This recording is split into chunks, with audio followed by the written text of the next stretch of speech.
నిర్మల్ జిల్లా లోకేశ్వరం మండలం కేంద్రంలోని అమెరికా కిడ్స్ స్కూల్లో దారుణం చోటు చేసుకుంది.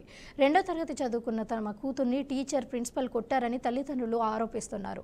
హద్గం గ్రామానికి చెందిన సాయినాథ్ సుమలత దంపతులను కూతురు 2వ తరగతి చదువుతుంది. క్లాస్ రూమ్లో ఇద్దరు విద్యార్థులు గొడవపడగా కోపాధృతులైన టీచర్ బాలిక వీపు భాగంలో విచక్షణ రహితంగా కొట్టారని పేరెంట్స్ వాపోయారు.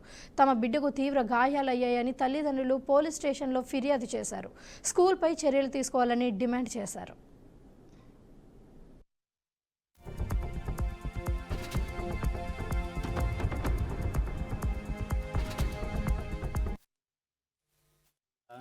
లోకేశ్వర మండల్లో ఒక స్కూల్లో చదువుకుంటుంది. ఆమె 2nd క్లాస్ చదువుతుంది.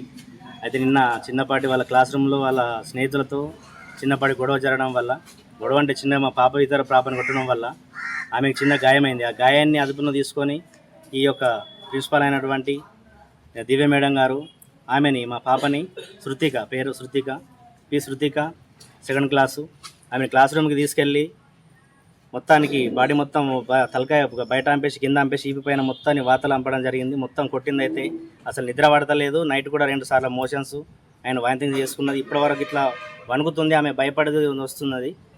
మొత్తానికి ఇట్లా ఏడుస్తుంది. ఇప్పటివరకు ఫుడ్ లేదు, ఏం లేదు. ఏదో మేము చదువుకుంటుంది, విద్యాబుద్ధులు నేర్పిస్తారని చెప్పేసి స్కూల్కి పంపించడం జరుగుతుంది. అందరూ పోయింది కాబట్టి మా పాపను కూడా పంపుతున్నాము.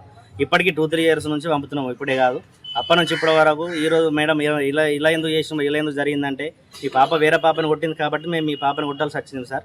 అయితే ఏమంటారు ఇప్పుడు అని చెప్పేసి మళ్ళీ బలవంతంగా మమ్మల్ని, మీ పాపకు డిసిప్లిన్ లేదు, ఇది కరెక్ట్ కాదు, మీరు ఏం చేస్తున్నారంటే మేము డిసిప్లిన్ నేర్పడానికైతే, విద్యాబుద్ధులు నేర్పడానికైతే స్కూల్కి పంపుతున్నాము.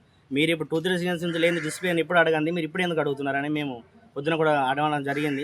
అన్న తర్వాత కూడా కొట్టద్దని ఏ రాజ్యాంగాల్లో ఉన్నది, ఎవరు చెప్పిన కొట్టద్దని, ఎవరికన్నా వీడియో తీసుకోండి, ఏమైనా చేసుకోండి, ఏం చేస్తారో చేసుకోండి, నేను చూసుకుంటా అని చెప్పేసి ఇంటి దగ్గర నుంచి కూడా మమ్మల్ని వదిలి